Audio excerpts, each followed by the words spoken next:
Whoa! Earth's surface is shaking. Long cracks split the ground open. Lava rivers are rapidly flowing down the slopes.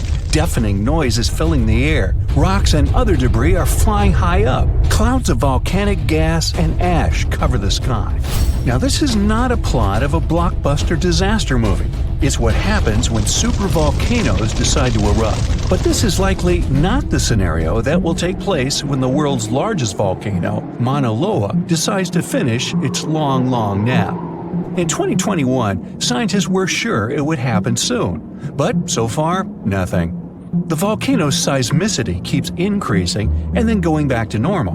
But you never know when this giant will finally come back to life. That's why experts have been monitoring geological activity on Hawaii's largest island for quite some time. The Big Island of Hawaii is made up of 5 volcanoes, including the most active on the planet, Kilauea, and the largest, Mauna Loa. This gigantic thing makes up almost half the landmass of the island. And what lava Kilauea emits in one day, Mauna Loa could spew out within 20 minutes. That's what it did in 1984. While Mauna Loa's smaller sibling has been throwing tantrums for a while, the giant has been slumbering ever since its last eruption. But very recently, the Hawaii Volcano Observatory has recorded more than 200 mini-earthquakes below Mauna Loa. It likely means an increased flow of magma down there. Good morning! The volcano might be waking up. Or not. If Mauna Loa did suddenly erupt, lava flows could reach the ocean and the most populated and touristy places, like Captain Cook, very quickly, in a matter of hours. In 1984, the last time the volcano erupted, lava got as far as the outskirts of Hilo on the other side of the island. That's where a campus of the University of Hawaii is found. Luckily, people had a few weeks' warning to get ready for the disaster. These days, locals have special go bags ready with the most important stuff, including documents and money. Such precautions can come in handy in case of an emergency evacuation. Even though most Mauna Loa eruptions have so far only affected the summit area, several of them sent lava all the way down to the ocean. And you never know how powerful the next eruption will be. Now, what is the highest mountain on Earth? Mount Everest, you say? Well, it depends. From seafloor to the summit, Mauna Loa is 1,000 feet taller than the famous Himalayan peak. The volcano is so big, it makes the Pacific plate it's sitting on literally slump under its weight. Scientists say that when this monster of a volcano erupts, the volume of lava coming out per unit will be life-threatening. Over its recorded history, Mauna Loa has been erupting regularly, almost every 6 years. And even though the last eruption of the volcano occurred about 40 years ago, scientists are certain it'll happen again. Now, remember the scene I showed you at the beginning? Well, you can relax. It's not likely to happen with Mauna Loa. The thing is, big island volcanoes, including Mauna Loa, aren't very volatile. That's because they're shield volcanoes. These volcanoes got such a name because they aren't really very high and resemble a warrior's shield placed flat on the ground. Shield volcanoes get formed by very fluid lava. It travels farther and forms much thinner flows than lava erupted from a stratovolcano, which is conically shaped and tall, like the infamous Krakatoa in Indonesia. So if, or should I say when, Mauna Loa erupts, there probably won't be ash clouds and tons of debris. The most dangerous thing will be lava. Since Mauna Loa is a shield volcano, its lava is extremely fluid and voluminous, which allows it to flow far and fast. Using theoretical vent maps, experts from the Hawaii Volcano Observatory have made charts of possible lava flows. They're kind of worried about earthquakes clustering at high rates. It likely means that lava is on the move under the surface. 500 to 600 earthquakes per day are a serious reason to be on high alert. On the other hand, it doesn't necessarily mean a disaster or inevitable eruption. Around a decade ago, several earthquakes that happened at the same time signaled that something was happening under Mauna Loa. But an eruption didn't occur. Instead, half the volcano shifted a bit to the south. This way, it probably gave more room to magma so that it had enough space to stay beneath the surface. Now, let's get back to the catastrophic eruption we saw at the beginning of the video. That's what often happens when a supervolcano erupts. Those are volcanoes that have at least once had an eruption with a volcanic explosivity index of 8, which is the largest recorded number on the index. Supervolcanoes are often extremely large, with no cone at all. That's because they're typically the remains of gigantic magma chambers that once flared up, leaving behind a caldera. They're usually found over hot spots. Supervolcanoes can produce super eruptions, and when they do, they blow more than 240 cubic miles of ash, molten rock, and hot gases up into the air. In other words, 4 super eruptions could fill the Grand Canyon to the brim. Supervolcanoes get formed when gigantic volumes of scorching hot magma are trying to escape from deep underground. This magma rises close to the surface but can't break through Earth's crust. That's why a huge pressurized pool of bubbling magma gathers at a depth of only several miles. The pressure keeps growing because more magma is trying to get to the surface, until, bam, a super eruption occurs. The most recent super eruption happened in New Zealand. Well, when I say recent, I mean around 26,500 years ago. Nah, I wasn't around then. That's when a supervolcano beneath the surface of Lake Toba spewed into the air more than 300 cubic miles of ash and pumice. Imagine 500,000 Great Pyramids of Giza flying up at the same time. That's how incredibly powerful that eruption was. But the most exciting and confusing thing about the eruption was that the Toba volcano simply didn't go off like many others. At first, everything was going as usual. More than 200 square miles of magma had built up under the surface, and the pressure was getting higher and higher. But after the rock cracked and the first part of lava rushed out of the crater, something went wrong, and the supervolcano took a break. Only several months later, the disastrous eruption shook the ground, and thousands of tons of lava, rocks, and ash flew high into the atmosphere. But the age of supervolcanoes isn't over. The most infamous of them all is probably the one in Yellowstone National Park. This giant handles at least 3 mega-powerful eruptions, and who knows how many smaller ones. If this monster erupted anywhere as strongly as it did 2.1 million years ago, it would spit out more than 588 cubic miles of red-hot material. You can probably picture it more vividly if I tell you that this volume is comparable to 65 million Capitol rotundas in Washington, D.C. piled together. Wow. Anyway, scientists are sure that Yellowstone doesn't present any danger these days. For an eruption to happen, magma inside must be at least 50% molten.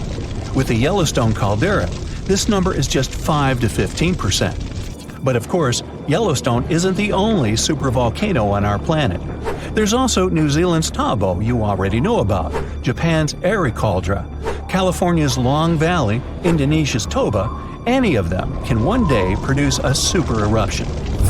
There are also several so-called supervolcanoes that haven't lived up to this name yet because they've never produced anything like a super eruption. For example, in 1883, Indonesian volcano Krakatoa went off. The power of the eruption tore the volcano's walls open, and cold seawater rushed into its molten insides. The difference in temperature made the volcano blow up with a deafening boom. It was clearly heard 2,000 miles away in Australia. It earned the blast the title of the loudest sound in history. But even though the consequences of this event were truly catastrophic, it still turned out not powerful enough to be called a super eruption. So, you notice anything weird?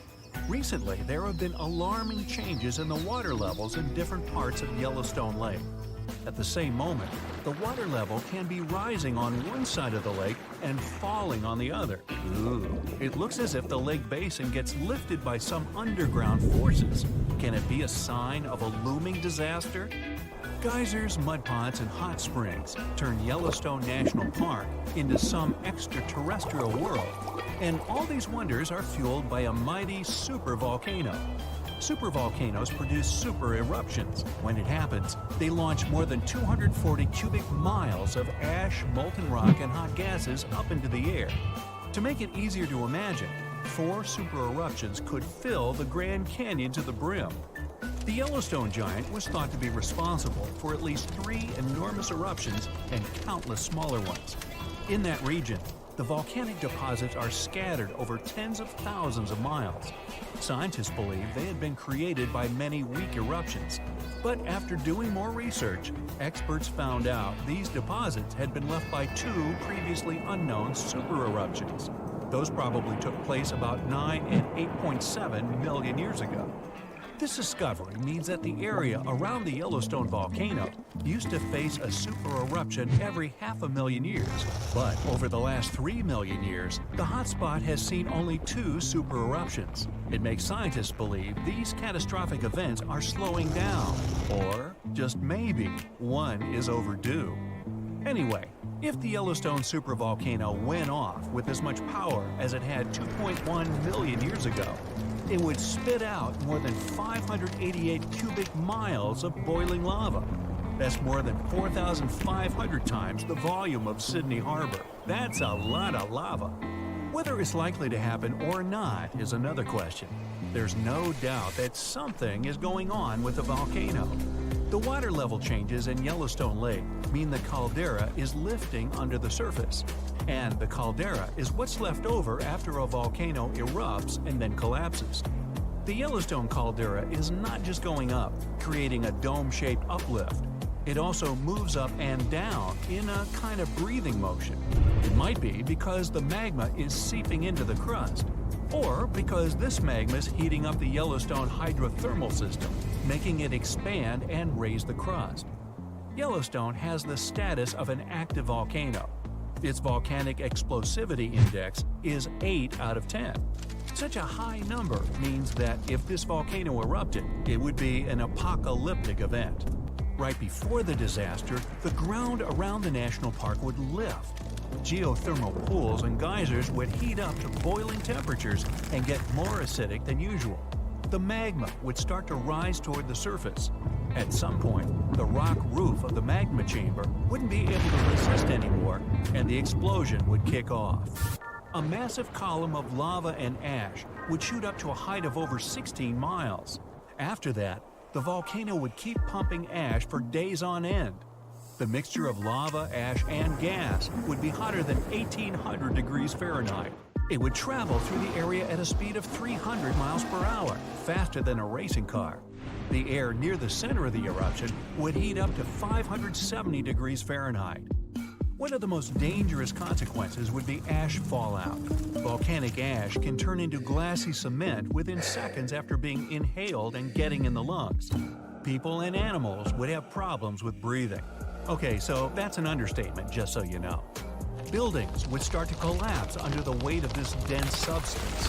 It would take just several days until a 10-foot layer of ash covered the territory of about 50 miles around the center of the eruption. After the ash got into the stratosphere, the temperatures all over the world would start to drop. If the eruption was rich in sulfur, an effective sunblocker, it would get so cold there would be no summer in the entire world for the next several years. The monsoon seasons would change. Agriculture would face serious problems. There would be issues with food supplies. Over the past 50 years, the Yellowstone caldera has risen almost 2 feet. It shouldn't alarm you, though. Experts are sure it's a natural behavior for Yellowstone. Periods of dome-shaped uplift are followed by the caldera lowering. Scientists think the supervolcano doesn't present any danger at the moment. For an eruption to happen, the magma inside has to be at least 50% molten. With Yellowstone, this number is just 5 to 15%. The probability of the eruption is 1 in 730,000. Safe to say, it's a long shot. Even better, a recent study made the researchers believe the hotspot might be in a state of decline right now, even despite all the breathing and dome-raising activity. Still, there have been tons of discussions about what people could do to prevent the disastrous supereruption from happening. And the most popular and seemingly effective idea was to cool the Yellowstone supervolcano down. Unfortunately, there's a catch. The volcano leaks out only 70% of the heat which comes from its magma-filled chambers, but the rest of the heat stays inside. As soon as it reaches a particular threshold, the volcano erupts. If it was possible to extract at least 35% of the Yellowstone volcano's heat, the eruption could be avoided. The cooler the magma is, the thicker and stickier it gets. It stops being so fluid and doesn't try to get out to the surface anymore. After considering these facts, NASA scientists came up with a plan. They suggested drilling a 6 miles deep well and pumping down cold, pressurized water. The temperature of the water that would get back to the surface would be approximately 662 degrees Fahrenheit. This way, the heat would be gradually extracted from the volcano. And if a geothermal plant was built on the site, it would generate plenty of electric power. It would be very simple to produce, and its price would be very alluring, about 10 cents per kilowatt hour. At first glance, it was an amazing idea. But sometime later, it started to receive a lot of criticism. Imagine drilling through the Earth's crust, getting deeper and deeper, and then wham bam, you hit a hypothermal pocket. Uh-oh, get ready for a catastrophe. This can release gases that are likely to cause a series of super powerful explosions. In the worst-case scenario, it may even trigger a full-scale volcanic eruption. Now, you already know about its catastrophic outcomes, from fountains of lava and avalanches of molten rocks to climate changes all over the globe. Yeah, not good. Or let's say you're drilling a well to deliver cold water to the volcano, and then you suddenly hit its magma chamber. In this case, instead of cooling the giant down, you'll make the top of the magma chamber much more fragile than it used to be. And the whole construction will be at risk of collapsing at any moment. And don't forget that your drilling may also release toxic gases. They often accumulate at the top of the reservoir with magma. Can it get any worse? Well, yes it can. The whole process would stretch for more than 16,000 years. This method is too risky to cool the volcano down as fast as people would probably want. And scientists aren't even 100% sure that when the cooling system construction is finished, the volcano will stay cold for at least another 100 years. And last but not least, the project of making the Yellowstone supervolcano a bit cooler would cost a mind-boggling $3.5 billion. A huge price for something that might not work out altogether. Oh, by the way, Yellowstone isn't the only volcano that has a lava dome that's lifting at the moment. Lava domes are created when magma gets to the surface and then gathers around the vent. Scientists have found one of those inside an underwater volcano in Japan. This dome is more than 2,000 feet high and more than 6 miles wide. Even though the Japanese supervolcano seems to be sleeping, experts don't let their guard down. A volcanic system can go from being calm and docile to teetering on the edge of an eruption in the blink of an eye. Another massive dome is growing in the central Andes, on top of the planet's largest active magma store. The Altiplano Puna Plateau, well there's a tongue twister, and where the dome was found, is the second highest plateau in the world, and the dome itself is more than half a mile tall. You might wonder how come experts have known nothing about this enormous uplift until recently. The answer is simple. It was hidden within the plateau. It's an arid region littered with volcanoes, and it stretches for thousands of miles. Yep, another case of hiding in plain sight. When we think of active volcanoes, one region comes to mind: the Ring of Fire in the Pacific Ocean. 3/4 of Earth's volcanoes sit within this belt.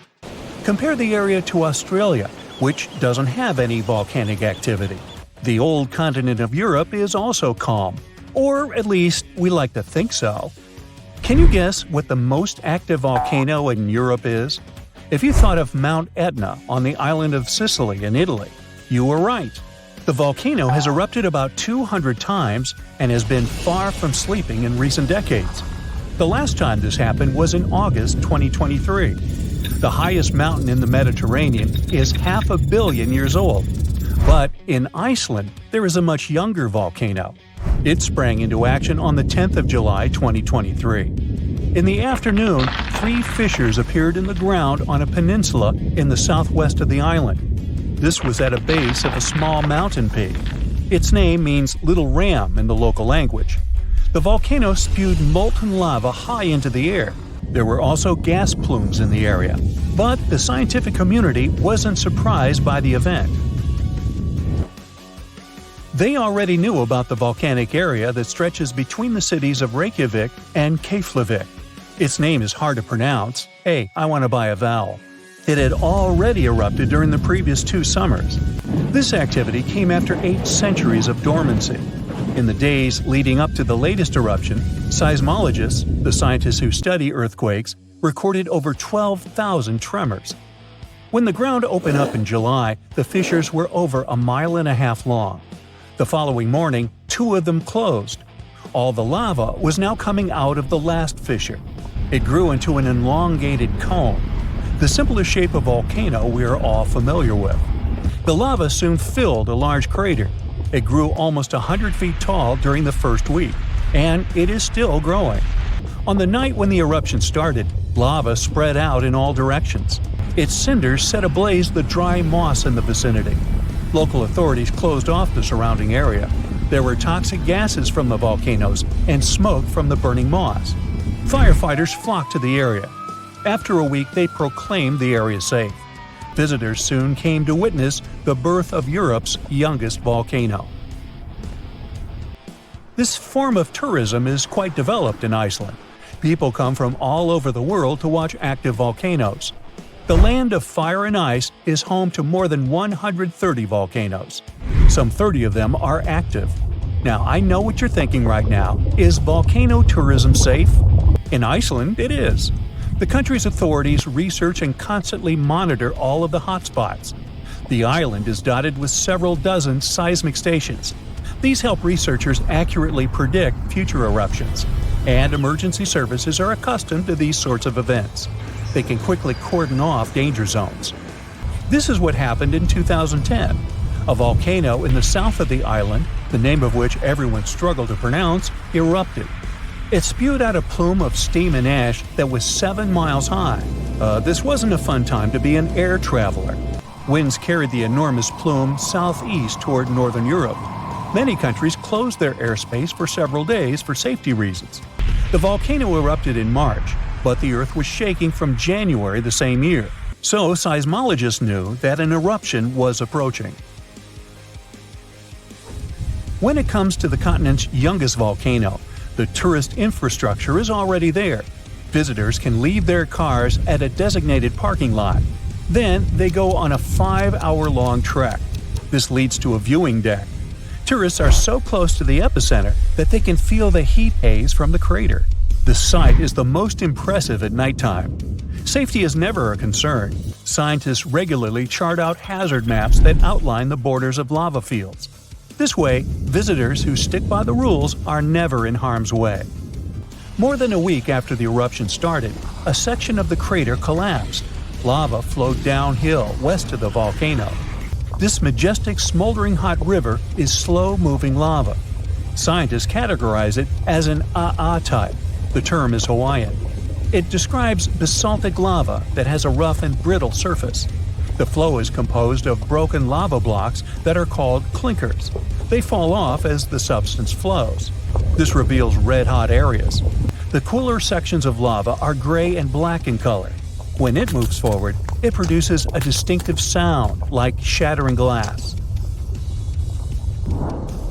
Nearly a month after the eruption of the new volcano, we got aerial footage of an interesting phenomenon. A tornado formed directly over the lava flow. This occurs due to the high temperatures in the area. When the conditions are right, a column of heated air can easily turn into a mini tornado. Scientists observed a similar event happen during the 2018 eruption of Mount Kilauea in Hawaii. The lava fields of Europe's second-largest island tell the story of the creation of Iceland. It sits above the place where the North American and Eurasian plates meet each other. Tectonic plates are huge, rocky chunks of Earth's most outer layer. There are roughly 20 of them. They rest on a partially molten layer of rock. All the lava we see on the surface starts its journey here. You could say that these plates float on molten rock. Their boundaries are unstable, so when two plates grind past each other, they release tremendous amounts of energy. The formation of volcanoes is one result. These are places where the molten rock travels upward to the surface. Iceland began to form some 60 million years ago. The tectonic plates under the ocean drifted apart. Enough lava piled up on the surface to create solid ground. This ancient rock is under the waves today. As new lava reaches the surface and cools down, it pushes the old rock away from the center of the island. That's why the oldest parts of Iceland aren't 60 but only 16 million years old. The country's active lava fields are young in geological terms. Some of them are under 1,000 years old. Scientists consider the island a hot spot for volcanoes, pun intended. Nearly a third of the basaltic lava that reaches the Earth's surface in recorded history came from Icelandic eruptions. Fissure swarms, like the ones before the 2023 eruption, cover 30% of the Nordic country. For this reason, only a quarter of the island is inhabited. Norse Vikings were the first people to settle in Iceland at the beginning of the 10th century. Nature threw them a loud welcoming party. Just a few years after their arrival, they witnessed one of the greatest volcanic eruptions in history. Vikings came from a region without volcanoes, so they had no clue as to what was going on. Today, Icelanders are used to such events. This is good because their homeland is entering a new era of volcanic activity. Volcanologists suspect that recent events are an introduction to decades of more frequent eruptions. The peninsula that is home to Earth's youngest volcano is just 17 miles southwest of Iceland's capital city. It's been dormant for a long time. Present-day eruptions there are a reminder that the natural processes that created Iceland are still ongoing. Recently, scientists discovered that there's a historical link between volcanic eruptions in the north of Europe and glaciers. Our planet went through at least 5 major ice ages. These were exceptionally lengthy periods when the average temperature on Earth dropped. The result was the expansion of ice sheets across northern Europe and North America. The last ice age ended some 10,000 years ago. Researchers are still trying to fully understand how these glacial periods affected volcanic activity. They suspect that the sheer weight of all that ice disrupts the flow of magma underground. When glaciers retreat, the pressure is lifted. This makes it easier for lava to flow upward to the surface where it bursts.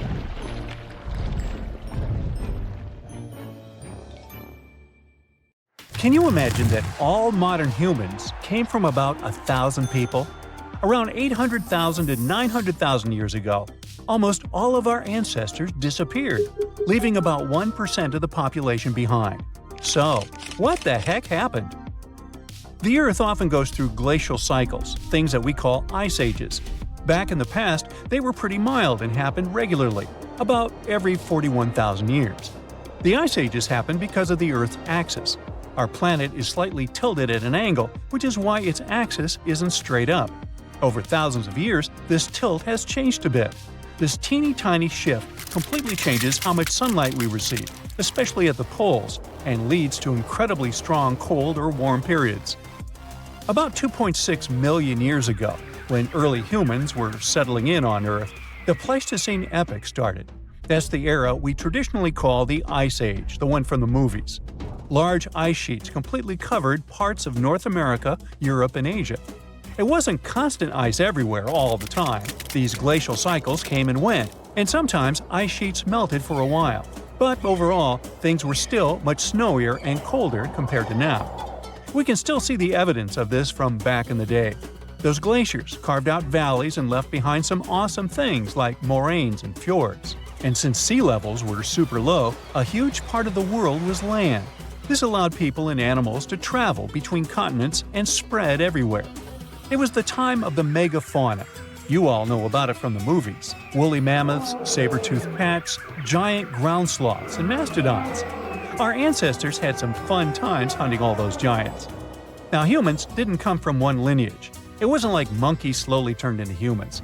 We also consisted of many species: Homo erectus, Neanderthals, and so on. But only one species, Homo sapiens, survived and turned into modern humans. Harsh conditions forced them to get smarter. They learned how to make tools, clothing, and shelters to survive. They became hunter-gatherers and invented fire, which turned out to be super useful during the Ice Age, you think? But they had no idea what horrible change was coming. Something disastrous happened about 800,000 to 900,000 years ago. Humans faced a drastic population crash. Only 1,280 people survived, give or take. Some 99% of early humans were wiped out, and this tiny 1% was lucky enough to become our ancestors. This almost extinction, unsurprisingly, was the climate's fault. It was the Middle Pleistocene transition. The Earth's orbit around the Sun changed its shape a bit. Carbon levels dropped. A lot of stuff was happening, and the Earth's climate was going wild, becoming incredibly cold and dry. The seas suddenly got chillier, and Africa and Eurasia experienced horrible droughts. Looking for food was almost impossible. Scientists learned this by taking the DNA of about 300,000 people from all around the world. They used a new method to help them map the history of human evolution over 1 million years and learn more about it. No wonder we can barely find any fossils from that time. There was almost no one around. What's interesting is that before that happened, most apes had 24 pairs of chromosomes. But because the population became so small, 2 sets got fused together, and we ended up with 23 pairs. This was the final straw that separated us from other apes. Chimpanzees, gorillas, and orangutans all have 24 pairs, but our fused one became known as the human chromosome. Like a ripple effect, this little thing influenced our brain side, helped us start walking on our toes, and even form language. It took humans about 100,000 years to recover from this catastrophe.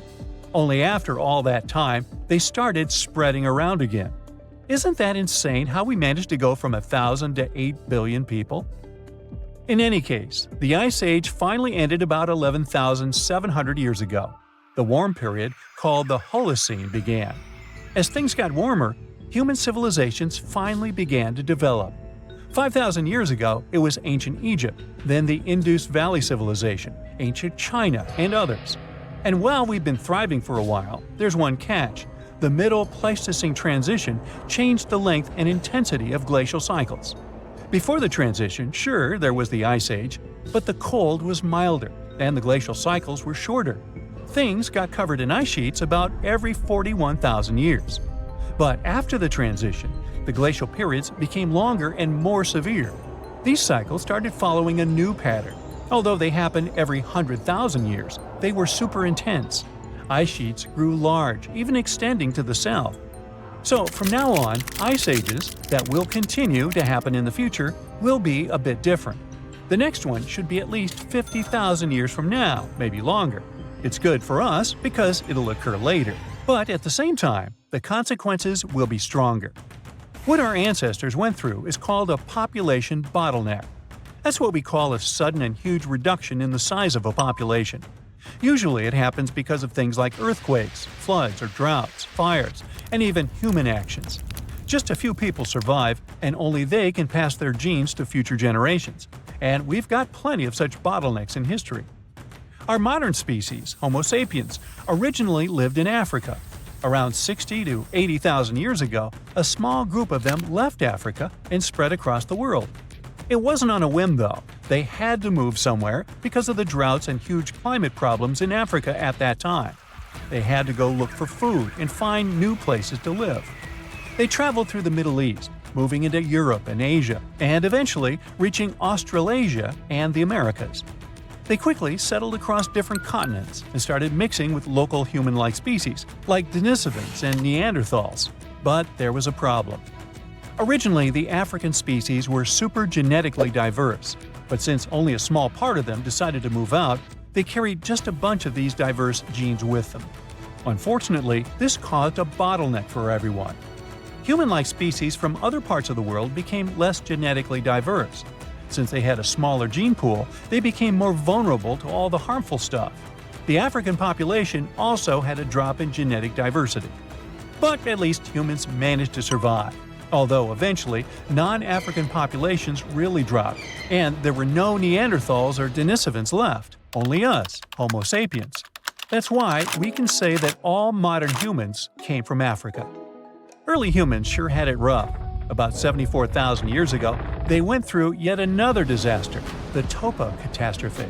But keep in mind that all these things are just a hypothesis. It's not certain whether it actually happened.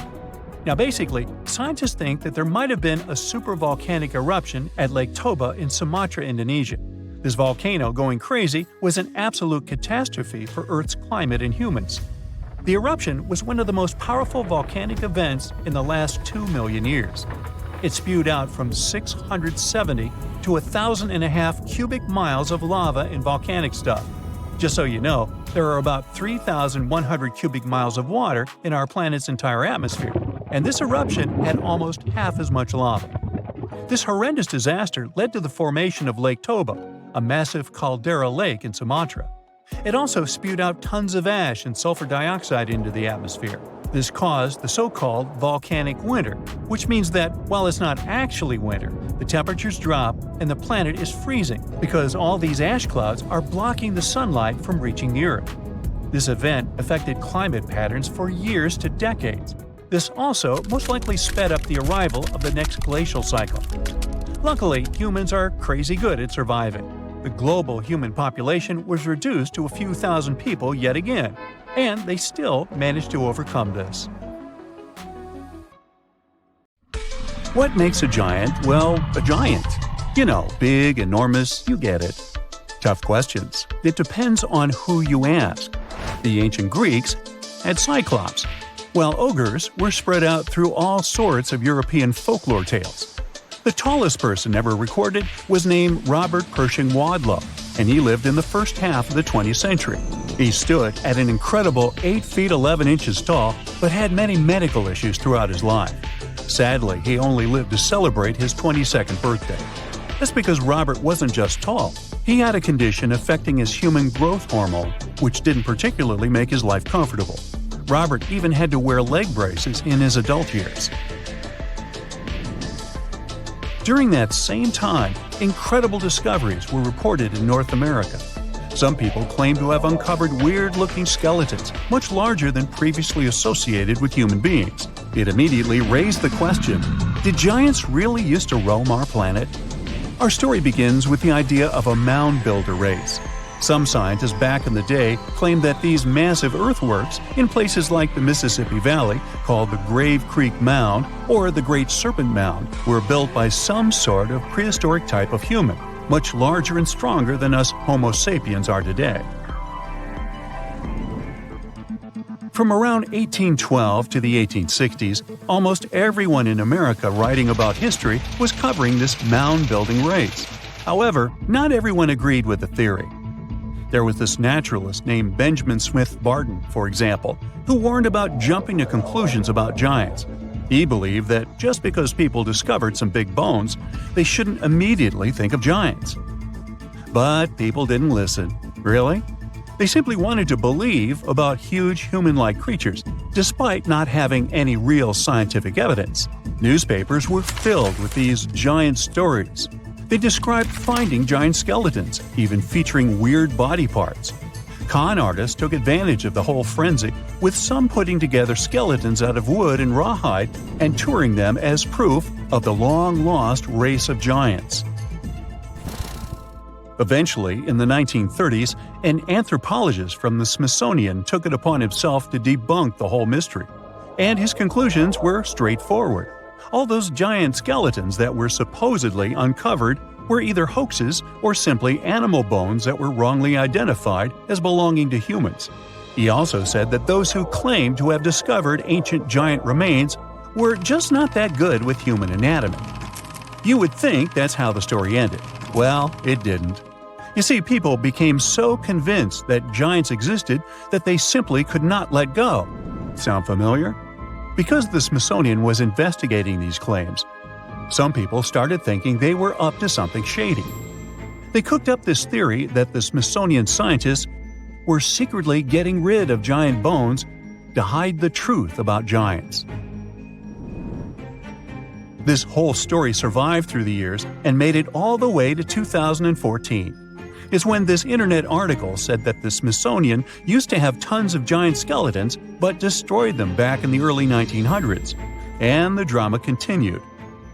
A famed publication even looked into the past of some of those Smithsonian scholars to try and pick apart their credibility. So the institute had to do some damage control. They've since added new people on the team whose job is to figure out if those bones were correctly collected and studied. Now, it wasn't just North Americans that claimed to have stumbled upon giants. The French had their own discoveries too. Their story takes us back to 1890, when an anthropologist was digging around a Bronze Age site in Castelnau, France. What he found were 3 bone pieces that looked like they came from a giant human. The findings included a massive thigh bone, a shin bone, and a regular upper arm bone known as a humerus. Now, if we put all these bones together and calculate the proportions, they lead us to this towering figure, somewhere between 10 and 11 feet tall. However, in 2022, contemporary scientists took another look at those bones. They concluded they most likely belonged to a cave bear, not a human. It wasn't that unusual for people back in the day to confuse giant animal bones with those of humans. Now, the truth is, our ancestors were in fact taller than we are today, despite them not being technically giants. The average human body has changed a lot over thousands of years. We're not as big and strong as our ancestors were. In fact, we've been on a bit of a downsizing trend, especially in the last 10,000 years, and it's because of a mix of factors. Our genes, the world around us, and how we live our lives all play a role. Way back around 40,000 years ago, European men were towering at around 6 feet. They had a seriously tough life, though, hunting and gathering all day. That lifestyle required a good muscle structure, and their African roots might have given them that extra height, which came in handy in warm climates. Moving on to 10,000 years ago, we can already see a big change in European males. They went down to 5 feet 4 inches on average. What happened was the climate was shifting, and people were increasingly relying on agriculture to provide for their families. It wasn't all sunshine and comfort, though. Sometimes failed crops and a not-so-diverse food meant a pretty unhealthy diet. Plus, being around farm animals more and more introduced some new medical issues to the mix. We're now around 600 years ago when the shortness continued. And yes, we can still blame it on poor diet and health. However, there seems to be a change in recent years. Today, European males are reaching an average of 5 feet 9 inches. And sure, the fact that we're eating more veggies and getting regular checkups at the doctor did help a lot. But it's also because of industrialization and living in cities. This has brought people from different backgrounds together, which is a good thing. It decreases the chances of human passing on genes that could cause problems. So, it's a combination of better living and genetics that's making us taller. We shouldn't give up on ancient giants quite yet, though. You see, experts believe they recently discovered the remains of such a person who supposedly lived in ancient Egypt. Sometimes people can actually grow to large sizes due to a condition called gigantism, the same that made Robert Pershing Wadlow grow to such an impressive height. When some archaeologists were studying ancient Egyptian mummies, they came upon an interesting skeleton. What made it special was that they believed it might have belonged to a pharaoh, who would have been really tall, like 6 feet 6 inches tall. To put that in perspective, that's way taller than Ramses II, who was the tallest recorded Egyptian pharaoh and stood at about 5 feet 9 inches. These experts took a closer look at the newly found bones, especially the long ones, and found evidence of something called exuberant growth, which basically means this person's growth was off the charts. It's a clear sign of gigantism, they say. Now, this discovery is important because it makes this mummy the oldest case of gigantism in the world. No other Egyptian pharaohs were known to be giants. It's also fascinating because it tells us something about the health and nutrition of ancient Egyptian rulers.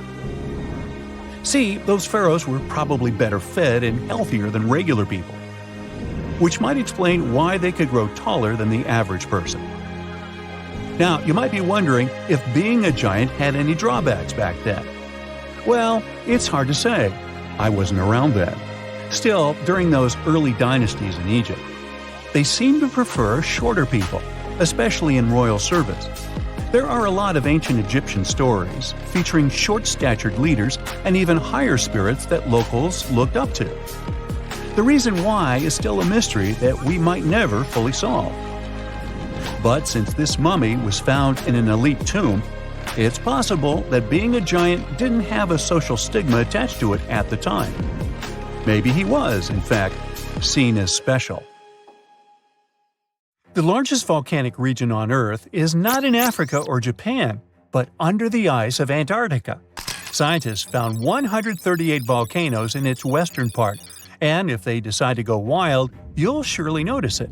They could melt huge amounts of ice that will move into the ocean, raise its level, and make our planet uninhabitable for humans. But before you pack your things to fly away to another planet, hear me out. Only 2 of the Antarctic volcanoes are officially classified as active now, and it would take a whole series of eruptions, decade after decade, to seriously impact the whole world. Mount Erebus, one of the 2 Antarctic volcanoes currently in action, proudly bears the title of the world's southernmost active one. It has been continuously erupting since at least 1972. It emits plumes of gas and steam and sometimes even spews out rocks, and scientists call it Strombolian eruptions. One of the coolest features is a lava lake in one of its summit craters, with molten material on the surface. Such lakes are rather rare because they need certain conditions to make sure the surface never freezes over. The second active volcano is Deception Island, a horseshoe-shaped landmass. It is the caldera of an active volcano that last erupted over 50 years ago. Scientists who monitor it say it shouldn't go wild anytime soon. Antarctica also has plenty of fumaroles. Those are volcanic vents that release gases and vapors into the air. In the right conditions, they can spew out enough stuff to build fumarolic ice towers up to 10 feet tall. Scientists keep an eye on the Antarctic volcanoes with seismometers that detect when the Earth starts trembling from volcanic activity. Sometimes they also use more complicated tech, but it's all really challenging because of how far away this polar region is and how tricky it is to get there. That's why no one can predict when one of the continent's volcanoes that are now sleeping might erupt. We can guess what this waking up would look like if we analyze the events from nearly 20,000 years ago. So, shall we? One of Antarctica's sleeping volcanoes, Mount Takahe, had a series of eruptions and spewed out a good amount of halogens rich in ozone back then. Some scientists say these events warmed up the southern hemisphere. Glaciers started to melt and help finish the last ice age. For these events to repeat, we'd need a series of eruptions with substances rich in halogens from one or more volcanoes that are now above the ice. It's an unlikely scenario, but since it already happened in the past, it's not completely impossible. As for volcanoes hiding under a thick layer of ice, it looks like their gases would hardly make it to the atmosphere, but they would be strong enough to melt huge caverns in the base of the ice and produce a serious amount of meltwater.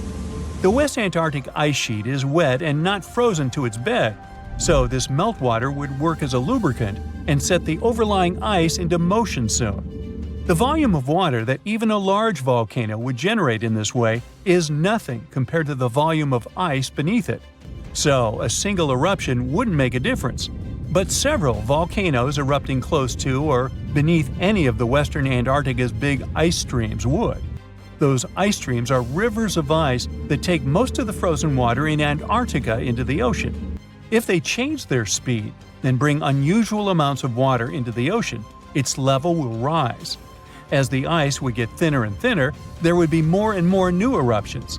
Scientists call it a runaway effect. Something like that happened in Iceland. The number of volcanic eruptions went up when glaciers started to recede at the end of the last ice age. So it looks like, for massive changes, several powerful volcanoes above the ice with gases full of halogens need to get active within a few decades of each other and stay strong over many tens to hundreds of years. Antarctica stores around 80% of all the fresh water in the world, and if they melted all of it, global sea levels would rise by almost 200 feet. And then we'd have to look for a new planet to live on. But this again is an unlikely scenario. It's more likely that the eruptions under the ice will lubricate ice streams and seep water into the ocean, but it wouldn't be the end of the world. A super strong, super angry supervolcano could do it though, and it has already happened in the past. Over 200 million years ago, the world went through a major makeover with not one, not two, but 4 massive volcanic eruptions in huge pulses. The supervolcano called Camp had been erupting over and over for 600,000 years. It all happened in Wrangell, a large chunk of land that used to be a supermassive volcano stretching across what's now British Columbia and Alaska. And it wasn't the lava or the volcanic ash that ruined the environment. The eruption made carbon levels skyrocket. The planet would never be the same again. This volcanic activity might have helped dinosaurs grow from cat-sized critters into giants we saw in Jurassic Park. It kicked off a 2-million-year rainy season. It made the whole world hot and humid, and the dinos just loved it. Researchers dug deep into sediment layers beneath an ancient lake in Asia to uncover these secrets. They found traces of volcanic ash and mercury, clear signs of those epic eruptions. There were carbon signatures showing huge spikes in carbon dioxide levels. It made the atmosphere toasty, and the rain poured down. So the bad news is, another eruption like this could happen. The supervolcano beneath Yellowstone National Park has been sleeping for nearly 70,000 years. But if it wakes up, it would be many times more catastrophic than the eruption of Mount St. Helens in 1980. It's considered the most disastrous volcanic eruption in U.S. history. It followed 2 months of earthquakes and injection of magma below the volcano that weakened and destroyed the entire north face of the mountain. The eruption column went 80,000 feet into the atmosphere and spread ash over 11 U.S. states and several Canadian provinces. The last Yellowstone eruption was 1,000 times greater than that. The ground above Yellowstone sits on a hot spot made of molten and semi-molten rock called magma. This magma stuff flows into a chamber beneath the park, about 4 to 6 miles down, making the ground puff up like a balloon. But then, as it cools down, the ground goes back to its usual state. Volcano watchers have been keeping an eye on this for a century. They noticed the ground lift up about 10 inches around 20 years ago, but since 2010, it's been going back down.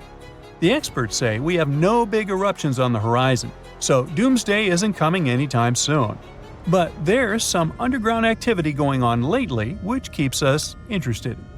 Since humans haven't been around to witness every little thing Yellowstone does, it's kind of tough to say for sure what's brewing down there. Yellowstone has had some epic eruptions within the last couple million years. They happen like clockwork, with gaps of 600,000 to 800,000 years between them. The last big one was around 640,000 years ago, and it basically reshaped the entire landscape, spreading ash and debris as far as Louisiana. You can still see the aftermath of the last big eruption in the Yellowstone caldera today. Experts say a massive eruption like the last one is an unlikely scenario. We're more likely to see eruptions of steam and hot water or lava flows. When and with what force it will wake up remains a mystery to scientists. If all the volcanoes on Earth suddenly erupted together, it'd be loud. We'd also have around 1,500 of these formations bursting at once. Now normally it's just 10 to 20 volcanoes that are active each day. But what would the world look like if they all blew their tops simultaneously? Geologists think it wouldn't be pretty. Even if only the land volcanoes erupted together, it would set off a chain reaction way worse than anything we've ever seen before. The 2 big problems would be ash and volcanic gases.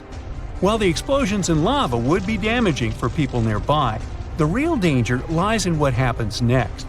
A thick layer of ash would cover the planet, blocking out sunlight completely. No sunlight means no photosynthesis, which means crops would fade away and temperatures would drop considerably. And all this ash cloud could remain in our atmosphere for up to 10 years. Now, ash aside, there's also acid rain to worry about. Volcanic gases like hydrochloric acid and sulfur dioxide would mix with the atmosphere and fall back down as acid rain.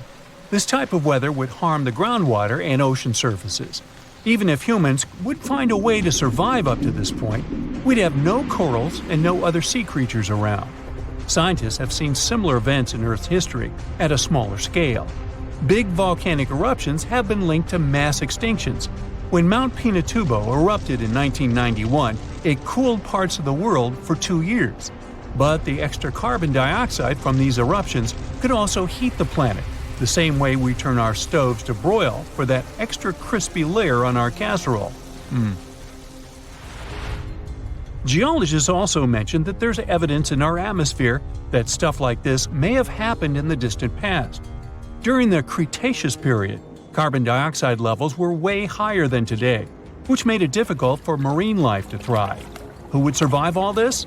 Probably just some extremophiles, these organisms that survive in harsh conditions like hot springs or deep undersea vents. As for humans, we could all lay low in underground bunkers until things clear up, or build multiple space stations that could fit us all. Yeah, right. The chances of all volcanoes erupting at once, though, are very slim. Whew! That's because there isn't one giant source supplying all the volcanoes on Earth. Each one of these openings has its own deposit of magma, except for a few cases where they indeed share the supply. For example, in 1912, Nova Rupta in Alaska erupted alongside another volcano sharing magma. Scientists have also found evidence of magma hiding under volcanic areas, like under the Toba volcanic zone in New Zealand. This magma can spread out horizontally for long distances, but is still just a local feature. Even if we consider all the magma under Toba as one system, it's not connected to other volcanic areas like Indonesia or the Philippines. Because the great majority are isolated, volcanoes can't sync up to erupt at once. The magma comes from different processes, like mantle decompression or adding water to the mantle through subduction. There's no way to make all these different volcanoes erupt together because of how tectonics work. Now, that doesn't mean we won't see interesting volcano activity in the future. Take an underwater area near British Columbia, where recently about 200 small earthquakes per hour have been noted. Deep beneath the Pacific Ocean floor, off the coast of Vancouver Island, magma is set to erupt, heating the water so much that it'll bubble like soda. However, this event will likely go unnoticed by anyone other than scientists. The anticipated eruption will most likely happen around 3 miles below the ocean surface. Scientists explain that the earthquakes range from negative to 4.1 magnitude, meaning only those nearby would feel any tremors. This unusual activity gives us a rare opportunity to study how the Earth's crust forms. The magma beneath the ocean floor is estimated to be almost 1,500 degrees Fahrenheit, but will cool rapidly upon eruption and contact with water. This runny rock will solidify upon contact with the seafloor, turning black quickly. This event will be useful for biologists too, who will have the opportunity to study the marine animals' response to any changes, like run! Antarctica, often seen as a vast icy continent, also holds a volcanic surprise beneath its frozen surface. Researchers have identified over 130 under the western ice sheet alone, making it the largest volcanic region on Earth. Most of these volcanoes, about 90, were only recently discovered in 2017. But could any of these Antarctic volcanoes actually erupt? Well, it depends on which volcano we're talking about. While these formations are relatively young in geologic terms, it's hard for scientists to tell if they're still active or not. There are only 2 confirmed active volcanoes in Antarctica, Deception Island and Mount Erebus. The latter, standing tall as the highest peak on the continent, has been continuously erupting since at least 1972. It's known for emitting gas and steam, and sometimes even throwing out rocks in what are called strombolian eruptions. One of its most notable features is a persistent lava lake in its crater, a rare phenomenon due to specific conditions needed to keep the surface molten. For instance, it's fueled by a steady supply of magma from deep within the Earth's mantle. This continuous inflow of molten rock provides the material for the lava lake to exist. It also features low ambient temperatures. Despite its location in Antarctica, Erebus has relatively mild temperatures in its summit region because of the heat generated by the volcanic activity. This allows the lava lake to remain liquid rather than freezing over. Deception Island, another active volcano, last erupted in the 70s. While it's currently not showing signs of imminent eruption, it's being monitored closely for any concerning activity. Apart from these two being confirmed to be active, Antarctica is dotted with fumaroles, openings in the Earth's crust that release gases and vapors. Sometimes these fumaroles can create icy towers reaching heights of 10 feet. What we should focus on is maybe supervolcanoes. They're this type that has the potential to produce the most massive and destructive eruptions. Unlike the typical one, which has a single vent, supervolcanoes have a vast magma chamber beneath the surface, spanning tens or even hundreds of miles in diameter. Their eruptions can have catastrophic effects on the surrounding area and even impact global climate patterns because of the amounts of ash and gases they spill out into the atmosphere. One famous supervolcano is the Yellowstone one, which some say is gearing up for another eruption. It has the capacity to unleash a colossal eruption, spewing over 240 cubic miles of material. As much as we'd like to predict its behavior, volcanoes don't stick to a calendar. On the contrary, eruptions simply happen when there's enough magma beneath the surface. There also needs to be enough pressure for the magma to travel upwards. As far as we can measure, these conditions are not currently met at Yellowstone. Sure, many volcanoes operate on a cyclical pattern, but that doesn't mean Yellowstone is overdue. In fact, Yellowstone has had just 3 major eruptions over the past 2.1 million years. Also, the term supervolcano refers to the formation's size, not necessarily how fussy it is. Yellowstone's monitoring is extensive, tracking seismicity, ground deformation, thermal emissions, gas, water chemistry, and surface changes. Signs of an eruption would include thousands of earthquakes over a short period. We'd also see deformation on the ground and weird gas emissions ahead of time. Stable, as it might look like for now, the consequences of it having a major eruption could look ugly. Ash dispersion could blanket a 500-mile radius, potentially disrupting Midwest agriculture and clogging waterways. Ash and gas emissions into the stratosphere could induce global climatic effects, making our planet colder for several years. And yes, we've seen some research that it shows there's more liquid molten rock under the Yellowstone volcano than scientists believe. But that doesn't translate to imminent danger. Brighter green plants might give us a warning when a volcano is stirring. Turns out, unlike earthquakes, which are super unpredictable, volcanoes can sometimes show early signs. Plants growing around volcanoes look healthier when volcanic activity ramps up because they thrive on increased carbon dioxide levels, a gas that volcanoes emit during eruptions and through underground magma. They also turn browner when the volcanic activity peaks, likely due to harmful gases and heat harming the vegetation. Scientists use satellites to figure this all out. They analyzed satellite data spanning from 1984 to 2022. Future changes might be tracked through satellite imagery as well. Now, this isn't easy to measure directly, especially when volcanoes are tucked away in hard-to-reach, lush areas, such as Taal Volcano in the Philippines and Mount Etna in Italy.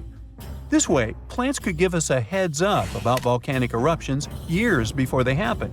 With this new weird method, we could save nearby communities by enhancing safety measures, minimizing property damage, and improving evacuation plans.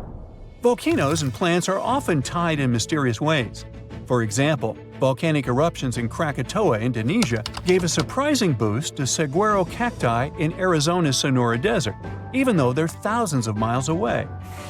When the infamous Krakatoa volcano erupted in the 19th century, it sent shockwaves around the world and suddenly helped nurture a generation of saguaros.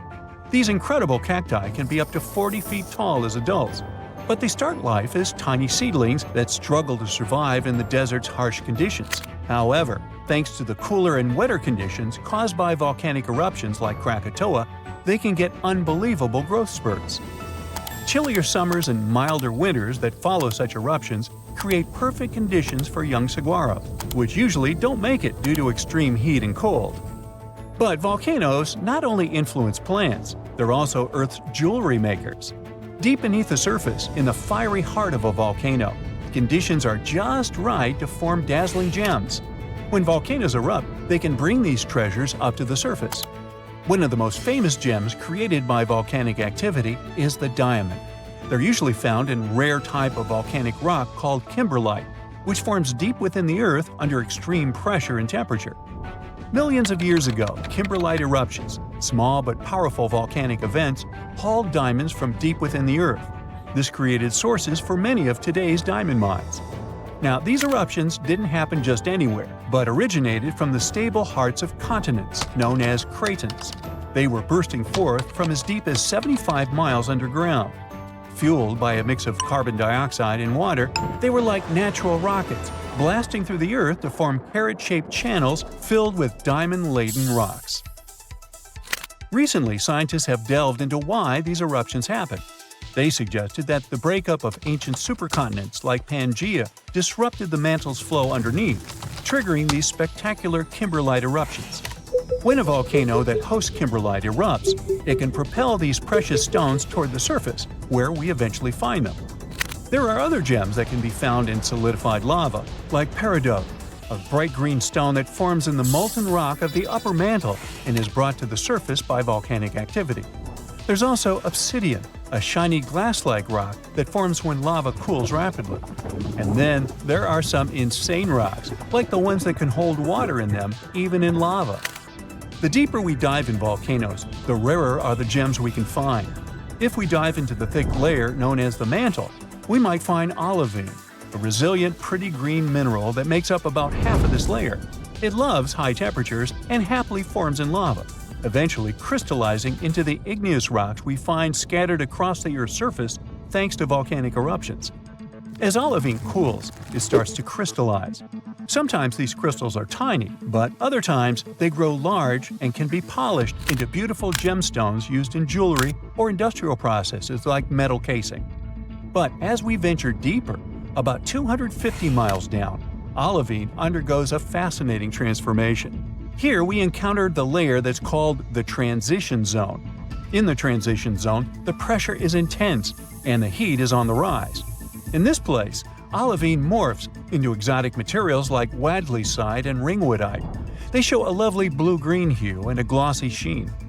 While they're too rare and small for jewelry, they have a unique ability to hold water within their structures, not as droplets, but as hydrogen and oxygen components, making up to 3% of their volume.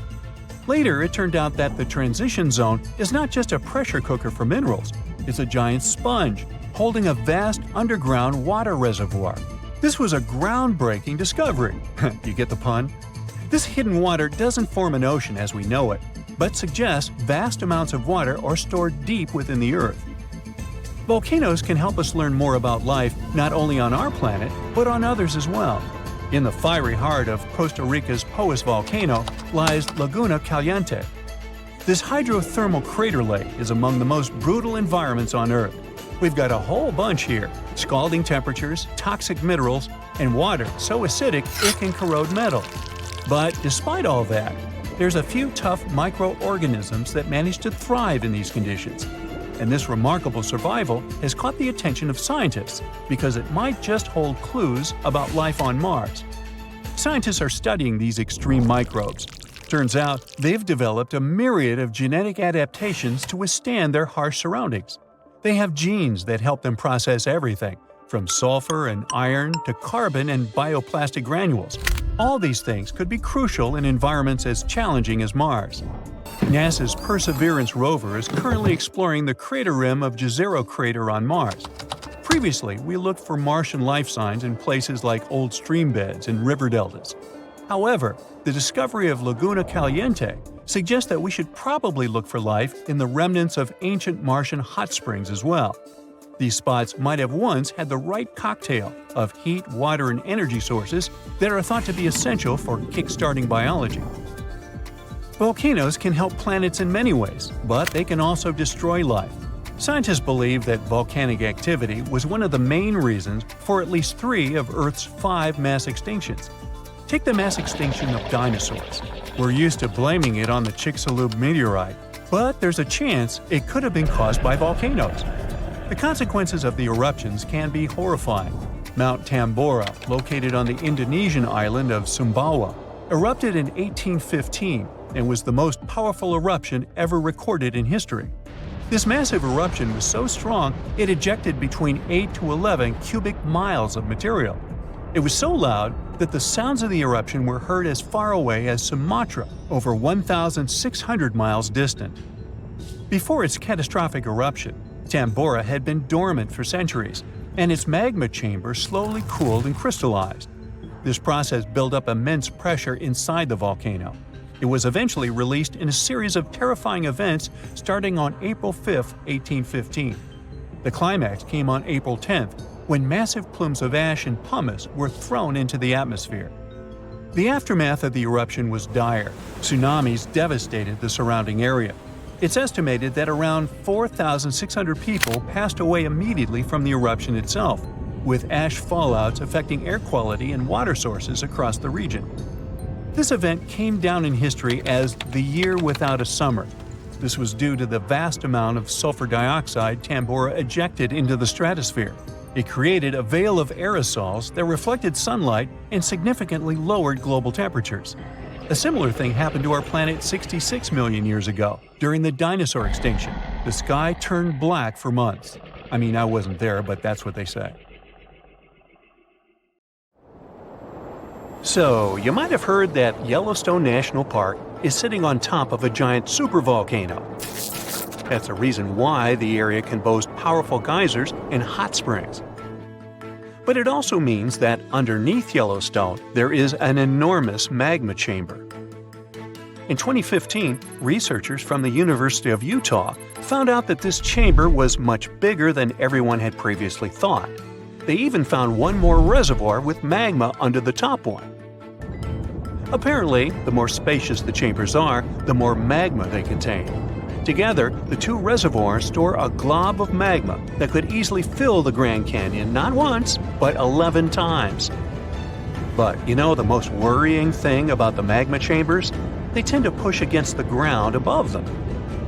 As a result, the land in Yellowstone rises about 1 to 2 inches a year.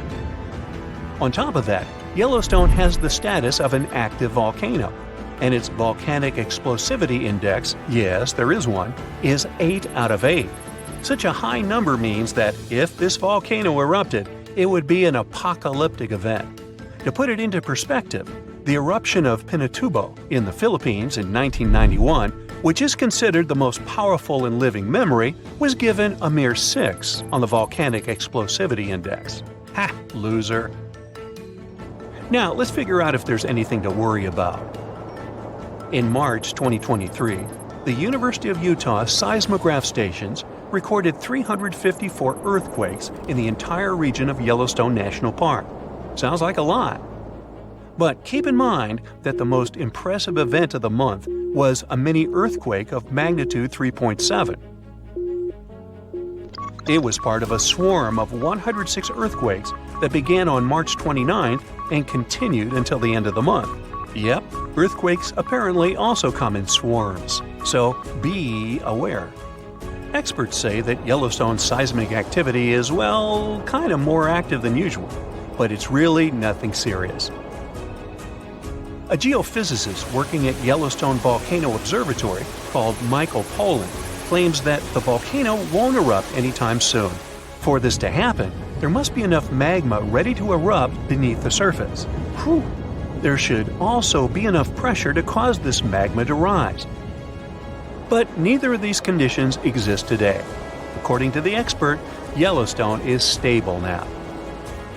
At the same time, Pollan and his team are keeping track of all kinds of underground activity, looking for warning signs of possible eruptions. Some of them can be the frequency of earthquakes and ground deformation. Thousands of mini earthquakes, coupled with extreme changes in the surface of the ground in that area, can be alarming. The team also monitors the temperature of the park's thermal features. That's another noteworthy sign of a potential disaster. Park-wide changes in geyser activity, as well as gas and thermal emissions. So, despite the media claims that Yellowstone is due to erupt soon because the last eruption happened 70,000 years ago, that's not how volcanoes work. Experts say that it's one of the most popular misconceptions about volcanoes. They don't follow timelines. If a supereruption did happen, though, the most worrying thing for us would not be the lava flows, and not an earthquake that would most likely accompany the natural disaster. No, the worst consequence of such a supereruption would be ash and ashfall. Let's have a look at what it was like when the Yellowstone volcano erupted many years ago. There have been at least 3 supereruptions in the history of the volcano. The most powerful of them was 2,500 times more devastating than the terrifying eruption of Mount St. Helens in Washington state in 1980. As for the most recent supereruption, it was dubbed the Lava Creek eruption. It formed the Yellowstone caldera after spewing out an insane amount of dust, volcanic ash, and rock into the air. Recently, scientists have also learned about 2 other previously unknown supereruptions that happened around 9 and 8.7 million years ago. The younger of the 2 is now considered to be the largest recorded event of the whole Snake River Yellowstone volcanic province. Anyway, let's have a look at what was going on all those millions of years ago. Because I wasn't around then, so we're all assuming this stuff based on evidence. The first signs of the disaster appeared long before the catastrophe broke out. For thousands of years, the heat had been welling up from within the planet's insides. It had been melting rock beneath the planet's crust and leaving behind huge chambers. They were filled with a pressurized mixture of semi-solid rock, magma, water vapor, and different gases, including carbon dioxide. All this scorching underground soup was expanding since more and more magma arrived with time. The land over the volcanic system was rising upward almost unnoticeably. A year before the supereruption, Yellowstone gave a warning, a burp maybe, but that long ago there was no one who could interpret these signals. Plus, those alarming processes were mostly going on underground. For example, decompression releases gas bubbles. While bursting, such bubbles can often power particular kinds of eruptions. Months before the eruption, small-scale earthquakes became more frequent and more intense. The ground in many spots all over the supervolcano got hotter than it used to be. Surface lakes and groundwater also became warmer. If people had been around at that time, they would have noticed unusual steam fogging in that area. Not long before the eruption started, the growing pressure pushed the ground over the magma chamber up. This created a dome-shaped uplift. Narrow cracks started to open along the edges of this dome. Imagine opening a bottle of soda after you've shaken it. Something like that was happening near the volcano. Think Mentos and Diet Coke. The pressure was released through the fractures when gases were bursting out from under the surface. So right before the disaster, the ground around the Yellowstone volcano lifted. Geothermal pools and geysers heated up to boiling temperatures and got more acidic than usual. The magma started to rise toward the surface. At one point, the rock roof of the magma chamber couldn't resist anymore, and the eruption kicked off. Small but constant tremors began to move the ground days before the catastrophe. But the real shaking didn't start until several minutes before the eruption. With a deafening roar, a massive column of lava and ash hurled up into the air. Within several minutes, a pyroclastic flow rushed across the area at a hurricane-force speed. Such a flow is a liquid mixture of half-solid lava pieces, volcanic ash, and hot expanding gases. It looked like an extremely hot toxic snow avalanche. With a temperature of about 1,300 degrees, it was burning everything in its path. The volcano kept pumping ash for days on end. For all living creatures, ash fallout was one of the most dangerous consequences of the eruption. Volcanic ash turns into glassy cement within seconds of being inhaled. Most animals didn't have a chance to survive. Even thick trees started to collapse under the weight of this dense substance. It only took a couple of days until a thick layer of ash covered huge territories. After the ash got into the stratosphere, the temperatures all over the world started to drop. The eruption was rich in sulfur, which is an effective sun blocker. That's why it soon got so cold that there was no summer in the whole world for the next several years. Animals couldn't find food and clean water. This natural disaster, called the Gray's Landing supereruption, was colossal. That's how researchers described it in their recent studies. It affected a huge territory. The streams of lava enameled an area as large as New Jersey in scorching hot volcanic glass. It instantly sterilized the land surface, wiping out all the plant life that had been thriving there before. Now, if such an eruption were to happen these days, it would cover Colorado, Utah, and Wyoming with almost 3 feet of toxic volcanic ash. Many regions would be plunged into darkness. Even the coast, where most Americans live, would experience problems with the spread of the ash cloud. It would destroy crops and contaminate pastures, ruin power lines and electrical transformers. Well, so I'm sure you'll agree with me, it's a good thing that such a disaster isn't expected to occur anytime soon. Hey, we got enough other stuff on our plate. Hold on to your hats, folks, because we're about to embark on an incredible journey. With the help of super smart scientists and their studies, we've asked AI to take us back a mind-blowing 2 billion years in time and show us what our awesome Earth looked like. So buckle up and let's find out. Once upon a time, way back when Earth was just a baby, around 4.5 billion years ago, hopping into a time machine and paying a visit would have been a big mistake. The whole place was a hot mess. First of all, the ground was still all gooey and molten, so landing your time machine would have been a major risk. Now, as soon as you tried to get out, you would see a completely different Earth compared to what we know today. The landscape is a patchwork of rugged mountains, sparkling seas, and vast stretches of land. Picture massive volcanoes erupting in fiery bursts, shooting gases and ash into the air. It's like a crazy fireworks show. And even if you had a fancy new machine that could hover and had special shields to handle the heat, you'd still have a hard time breathing. You see, the early Earth's atmosphere is a bit moody. Thick clouds hang in the sky, casting mysterious shadows on the land below. The air is as thin as a whisper and filled with all sorts of interesting gases like hydrogen and helium. Carbon dioxide swirls around, giving everything a vibrant green hue. Water vapor drifts through the air, creating a sense of humidity and a refreshing mist. Oh, and there might be a hint of ammonia and methane just to keep things interesting. Lots of cool gases, huh? But wait, there's something missing. Oxygen. So if you take a deep breath, you won't feel that familiar rush of air filling your lungs.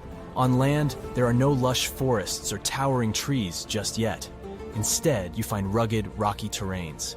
Some of these ancient rocks bear the marks of intense forces, collisions and earthquakes that have shaped the land over millions of years. But amidst all this ancient beauty, something amazing is about to happen. Life, in its early stages, is evolving and preparing for its grand entrance. Simple organisms, like algae and bacteria, rule the scene. They thrive in the oceans, using the abundant carbon dioxide to grow and multiply. The waters are teeming with activity, with colorful, microscopic life forms buzzing around like a busy city. These tiny organisms are working hard, releasing oxygen as they go about their business. They're like little factories, slowly changing the composition of the atmosphere. So this is what the early Earth looked like, more or less. But why was it so nasty? And how could it have changed so much since then? You see, Earth's heat came from all sorts of crazy things happening during its formation. First off, there was some serious heat already packed into the objects that came together to make our planet. Then, as Earth grew bigger and stronger, its gravitational force got a major power boost. It pulled in more stuff, but it also gave Earth a massive bear hug, squeezing everything tightly. And you know what happens when things get squeezed? They heat up like a pressure cooker. This crazy heating had a huge impact on Earth's structure. Picture Earth as a mixed-up bag of rocks, metals, and minerals. But as things heated up, the rocks and metals got so toasty that they melted. And guess what? The denser metals sank to the center and became Earth's core, while the lighter rocky stuff floated up to become the crust and mantle. It was like Earth decided to unmix itself, creating separate layers.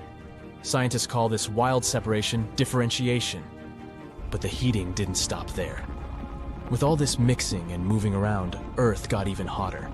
It was like turning up the heat in a giant planetary oven. All this crazy heat had some serious consequences. Earth's high temperature made everything super speedy. Tectonic plates were dancing like there was no tomorrow, making the surface super active and full of geological shenanigans. Oh, and that's not all. Earth also got showered by some serious cosmic visitors. Imagine this. While Earth was busy gathering up all sorts of space debris during its formation, the rest of the solar system was causing some major chaos. Saturn and Jupiter decided to shake things up by changing their orbits, sending a whole bunch of massive objects hurtling towards poor Earth.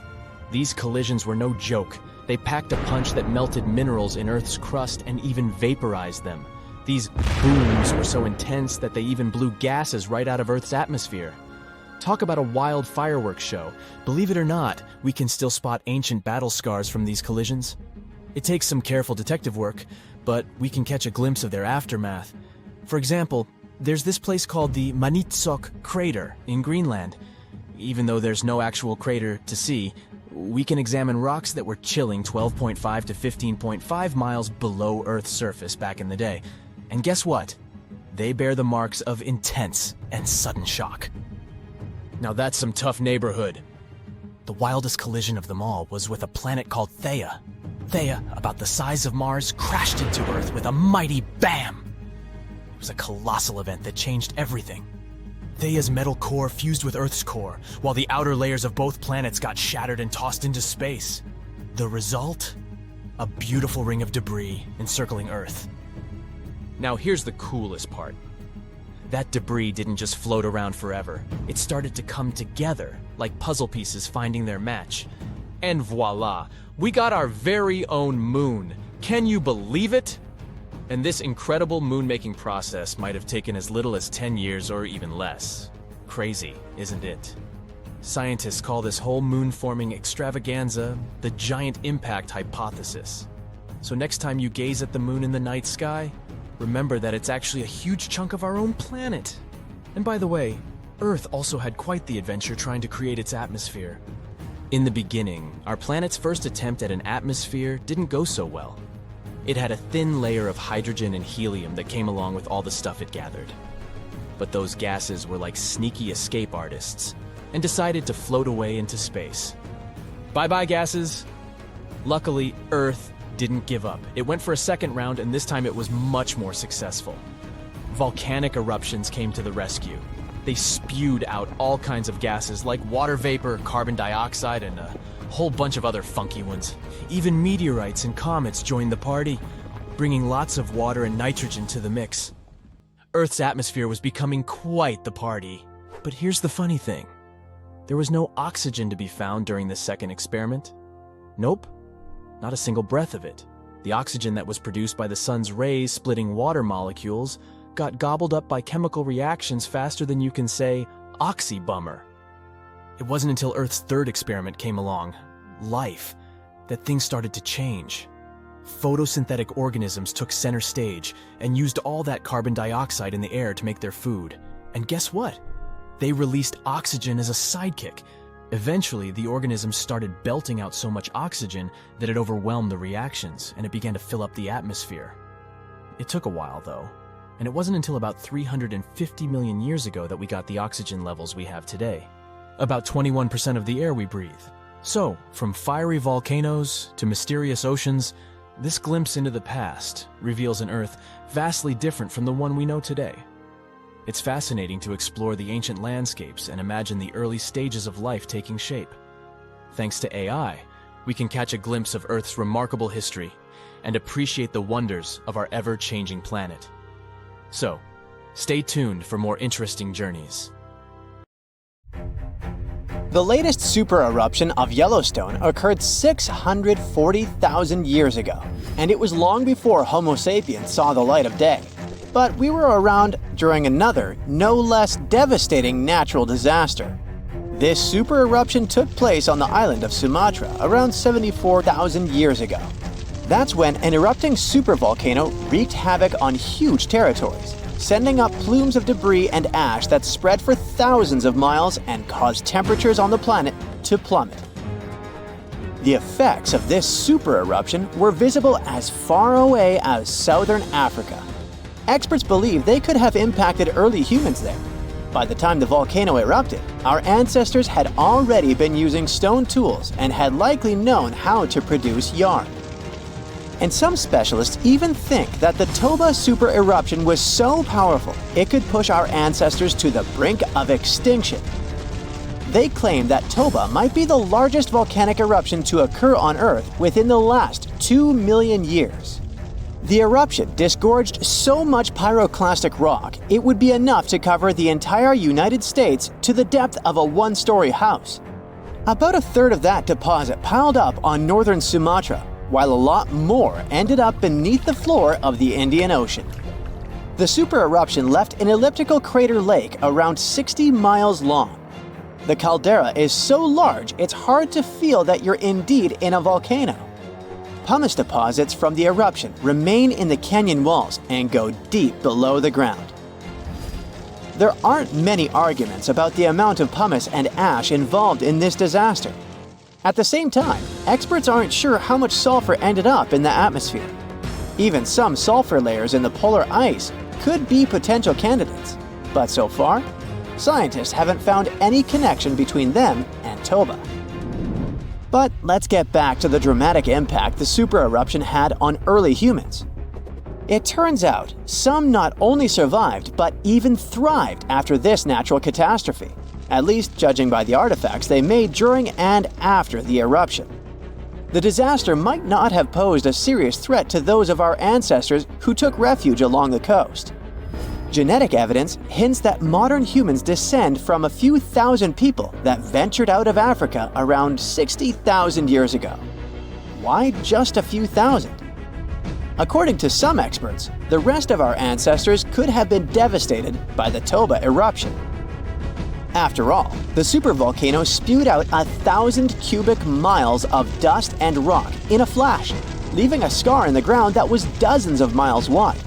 All that dust and sulfur Toba sent into the atmosphere potentially cooled the surface of our planet, which led to the appearance of glaciers and the lowering of Earth's sea levels.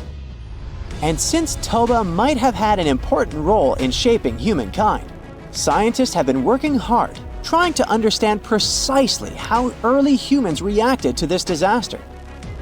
In 2011, several researchers found an enigmatic soil sample in South Africa's Pinnacle Point, an archaeological site overlooking the Indian Ocean. This sample contained some volcanic ash. After examining the layer, they found more than 400,000 artifacts left by early humans. Those ranged from heat-treated stone tools to signs of fire and animal bones. Based on this finding, the team suggested that early humans on the South African coast thrived after the eruption, living in that area for thousands of years and improving their tools. The region might have served as a refuge during and after the Toba eruption. A 2009 study suggested that the eruption could have lowered global temperatures by 14 degrees Fahrenheit. It would have made survival tough elsewhere in Africa. If there had been a volcanic winter, it wouldn't have been as cold along the coastline. On the other hand, newer studies claim that Toba spewed out so much sulfur into the atmosphere that the resulting aerosols could have stuck together, which would have limited their cooling effect in the long term.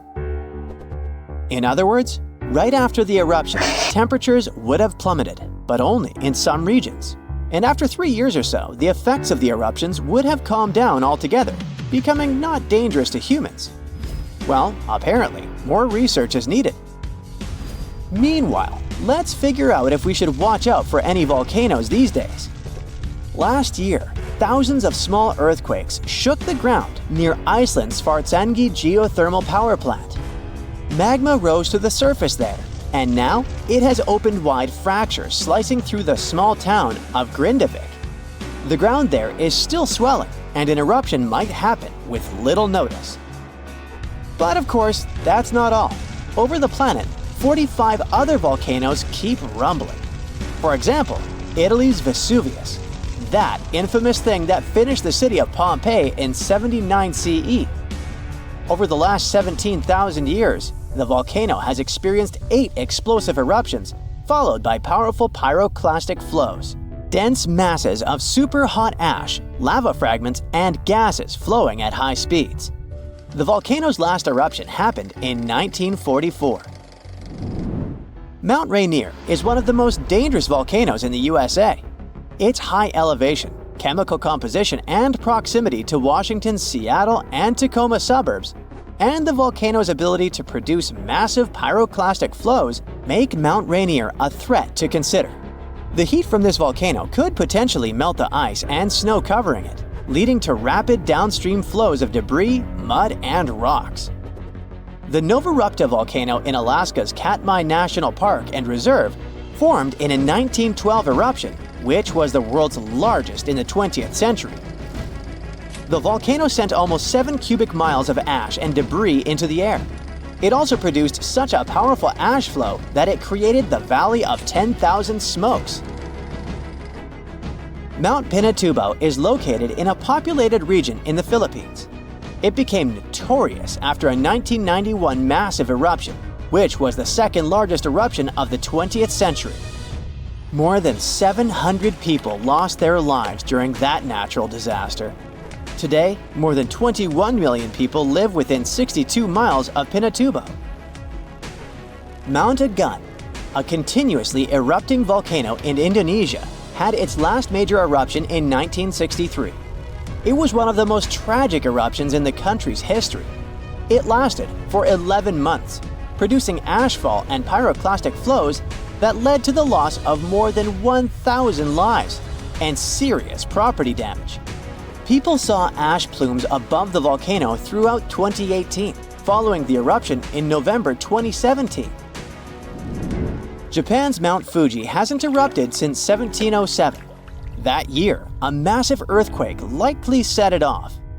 In 2014, experts warned that Fuji could be at risk of another eruption following the 9-magnitude earthquake that shook Japan in 2011. Experts believed the earthquake had raised pressure below Fuji. The eruption in 1707 sent so much ash and debris into the air that all this mass even reached Tokyo. Should Fuji erupt again, it would affect more than 25 million people in the surrounding areas. The eruption of Washington's Mount St. Helens in 1980 was one of the most destructive volcanic events in U.S. history. 57 people, as well as thousands of animals, lost their lives during that natural disaster. The eruption also destroyed around 200 square miles of forest. Experts think that Mount St. Helens' history of massive eruptions means that future catastrophes are bound to happen. The next explosive eruption might send large amounts of ash all over the Pacific Northwest. No wonder the volcano is under close monitoring. One of Indonesia's most active volcanoes, Mount Merapi, has been erupting for centuries. NASA claims that the biggest risk of this volcano is pyroclastic flows, which can spread over vast areas and harm loads of people. For the last time, Merapi erupted in January 2024, sending plumes of smoke into the air. These days, more than 24 million people live in the area surrounding this volcano.